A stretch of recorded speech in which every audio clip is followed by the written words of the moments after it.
Welcome back. So in this video, we're going to talk about, who are business angels and what do they do, right?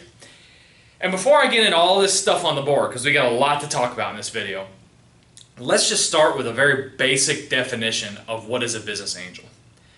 They are typically called high net worth individuals, which you will sometimes see abbreviated as HNI. These are high net worth individuals who invest in unquoted companies, or in other words, companies that are not publicly traded on a stock market.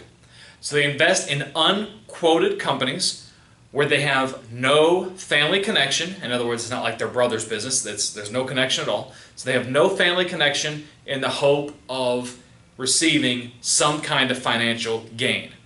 Once again, they are high net worth individuals who invest in unquoted companies in the hopes of receiving some kind of a financial gain. Okay? So let's talk about the different types of business angels. Let's kind of refine that definition a little bit. So there's different ways that you can make up some typologies. There's one type of business angel that we call an active business angel. That is somebody who is continuing to invest into companies just all the time. In fact, that may be their main thing. That may be kind of their sole purpose or their sole stream of income or their sole activity. That's all they're doing. These are the active ones. Then they have these ones called latent, and those are ones who maybe invested in the past, but they're not investing right now. Or maybe they've invested in the past and they could probably be talked into investing, but they're not really looking for something. But maybe if it presented itself, they could be talked into it. Latent. And, what a terrible metaphor, but they also call them virgin angels. What an awful metaphor, right? And you guessed it, a virgin angel. A virgin angel is an angel that has never before made an investment. Okay, they're about to make their first one, okay? Now, there's some different ways that we can classify them, right? A little bit further.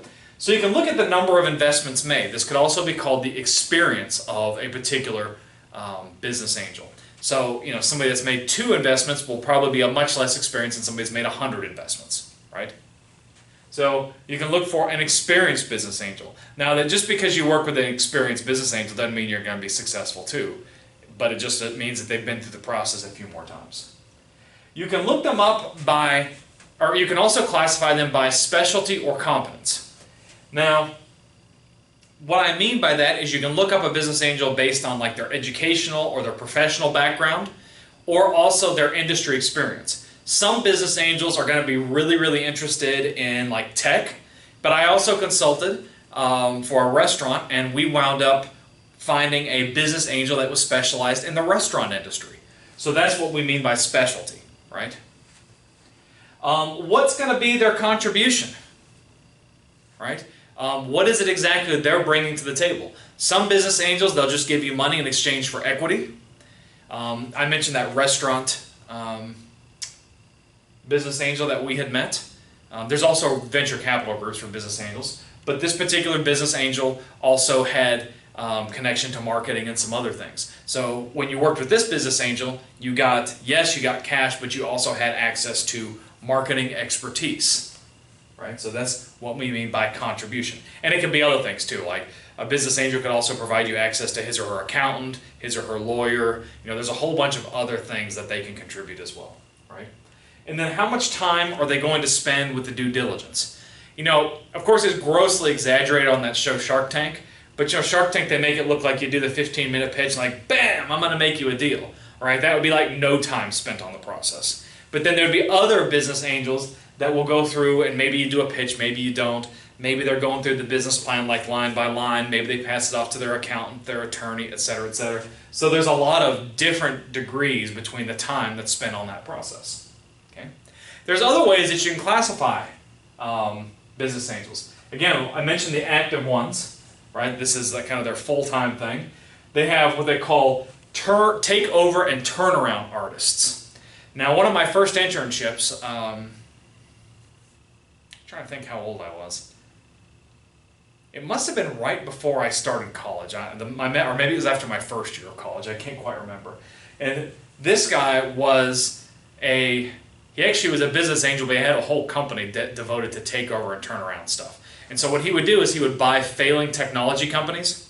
He would fire all their software and their computer science engineers, and then he would hire people from Eastern Europe to do all the stuff was outsourced. And so that was his business model, was that American engineers and computer programmers and stuff were too expensive, but he could go to Eastern Europe and get a level of competence that was similar for about 1/10 of the cost. And then he would do enough of the programming so that after he would terminate his Eastern European engineers, that the programs would kind of run themselves. I remember one of the things that they worked a lot on was enterprise asset management. And what that means is, think about like a factory equipment. If like that thing like hammers something in a factory. Eventually the hammer, kind of wears down, right? Maybe it's after 10,000 repetitions or whatever. And I guess some of the previous processes where you would have, an inspector go around testing the equipment. This was kind of expensive. So they designed software that would basically design schedules for when you should check and replace equipment. That was one of their many activities. But again, he bought those distressed companies. He basically did a bunch of layoffs and a bunch of terminations, and then found ways to make them successful again, and then he'd sell them off again afterwards. That was kind of his business model. Then they have the founder angels. These are the people that are basically buying themselves into a job. It's like you make a pitch like, what, that is so cool, I don't want to just invest, I want to be a part of that. So they actually go in and they become like co-CEOs, co-founders, co-big chief. They are very much a part of this process, and they actually wind up being part of the entrepreneurial team. And then they have the super angels, right? These ones are less common. These are business angels that specialize in different kinds of soups.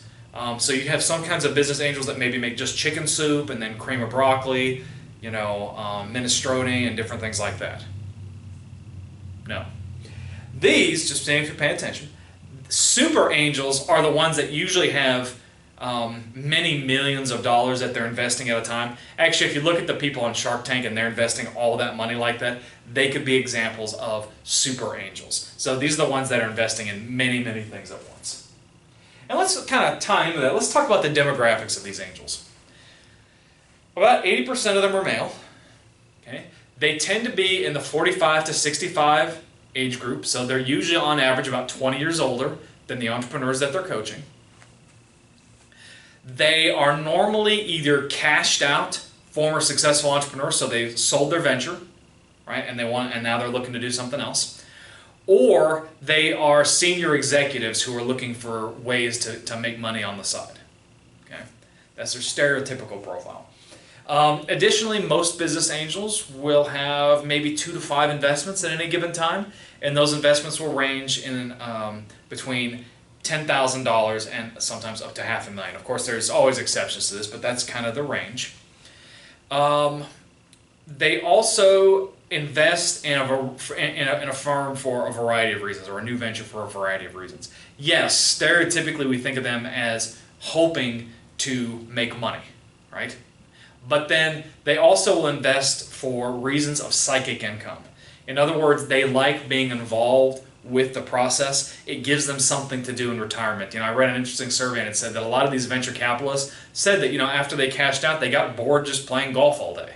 So this gives them kind of something to do. They like being part of and if you ever work around young entrepreneurs, you know this, like they're enthusiastic, they've got that energy, and it's hard for you not to get jazzed up too when you're working with them. So they like to be involved. This helps kind of keep them relevant. Now the differences of a business angel versus a venture capital fund are important, right? Venture capital funds normally have like a fixed lifespan, so it might be like 8 years, for example. And so venture capital funds are obligated to invest in companies, and they usually make most of their money within about the first 3 years, and then after that, hopefully they're still making money, but it's going to be less. Venture capitalists are going to do, venture capital firms rather, are going to do, or venture capital funds. So venture capitalist funds and firms, we'll talk more about that in the next playlist. But they're going to do a lot more due diligence. I mean, these are large, professionally run organizations. They may have an accelerator associated with them. These are large entities. A venture capitalist is also different from a business angel Because a business angel, you know, they're investing on their own money, right? They're investing their own time, so they don't necessarily have to invest, or they may invest a lot. Your venture capital groups will be doing a lot of due diligence on the finances. Your business angels may be using other kinds of criteria like trust, gut feeling, intuition, a referral from somebody they know. They think it's a neat idea. Okay? So there's a lot more of the human side on the business angel than there will be on the venture capital side. Okay? Now, what does an angel actually do? Okay, they say, great, I'm going to invest. I'm going to invest a bunch of money. Great, Mr. or Mrs. Business Angel. What do you do for me now, or what am I supposed to be doing for you? Well, they do a few things. Because business angels have so much experience, they may work on strategy with a young firm, right, or a young venture. So the young venture may be really good with the entrepreneurship and the idea and the technology and all that cool energy stuff, but the angel is going to help them beat the competition. Okay? They are a strategic sounding board. They may also do a lot of monitoring and supervising, making sure that their money is being used in an appropriate manner, but because of the fact that they're older, they're hopefully a little more mature, although I've seen exceptions to that. Hopefully they're a little older. They're definitely a little older. They're hopefully a little more mature.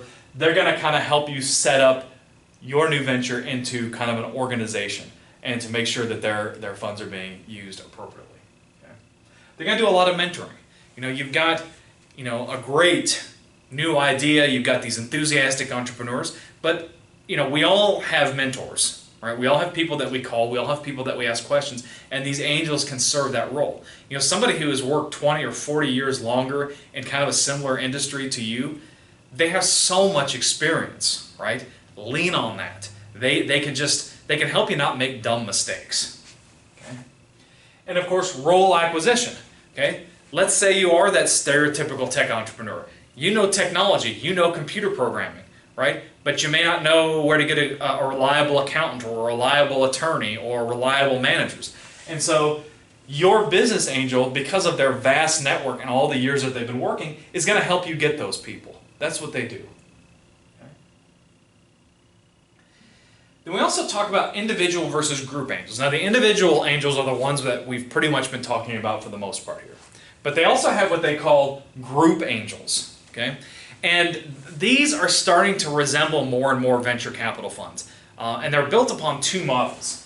The dinner club versus the gatekeeper model. Well, the dinner club is just that, right? Okay, so to join a business angel dinner club, you probably are going to have to contribute a certain amount of money, maybe per month or per dinner. And this is kind of a fun event for business angels because it gives them like the opportunity to schmooze, gives them something cool to do, makes them feel important. And then different entrepreneurs will give a pitch. It looks quite similar to what you were thinking about on Shark Tank, except you probably have a room full of business angels, or maybe a couple of dozen, right? And so you're going to pitch, and then they'll make a vote, and then then they'll choose to invest in one company or another, right? That's kind of how that model works. I'm actually a member of a local charity. It's called 100 Men Who Care. Now, it's not a business angel thing. It's actually more of a charity, but it's the same thing, right? Every time you go, you write a check for $100, and different social enterprises, local kind of charitable organizations will say, I'm doing this, that, or the other as my local charity, and I would like to have the money that you're going to give. And of course, the $100, there's 100 of us, and we all donate $100, right? So that's a $10,000 prize, and that's given as a charitable gift to the social enterprise that we like the most. The dinner club model is very similar, right? The group of of business angels will give that money to the new entrepreneur in exchange for equity or whatever, right? Of course, you also know that maybe a specific venture doesn't get selected or voted upon properly. Of course, the entrepreneurs, the business angels, are free to interact, kind of offline, and maybe some other investments will be made on the side, okay? And then there's also the gatekeeper model of business angels. The gatekeeper model, again, is looking a lot more like a venture capital organization. So there is a gatekeeper or a monitor, and that may be a former entrepreneur or a business angel that has a lot more experience, has been elected by the other business angels to kind of start doing the due diligence, checking the numbers, the accounting, make sure people aren't just making stuff up. And the reason that you do this gatekeeper model, and the dinner club model too as well, but the idea behind this is, previously trying to find business angels was really, really hard. And from the entrepreneur's perspective, but from the business angel's perspective, it was really hard to find suitable entrepreneurs. By having events like a dinner club, for example, you bring the entrepreneurs to you, and the entrepreneurs bring the business angels to them. They meet in a pre-assigned place, and this reduces the transaction cost of going out and searching for suitable investment opportunities. By the same token, with the gatekeeper model, you're looking at the fact that by pooling your resources together and using this gatekeeper, everybody benefits from the due diligence that the gatekeeper is conducting. It's a way to pool resources, again, and reduce that transaction cost, as well as the bounded rationality. A gatekeeper can spend more time helping the business angels make sure that they are making an investment that is more likely to pay off. Okay?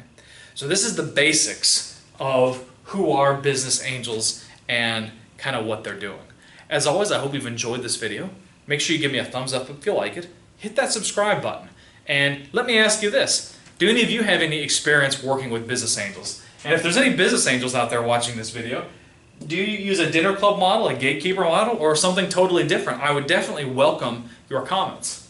Okay? Awesome. I'll see you in the next video.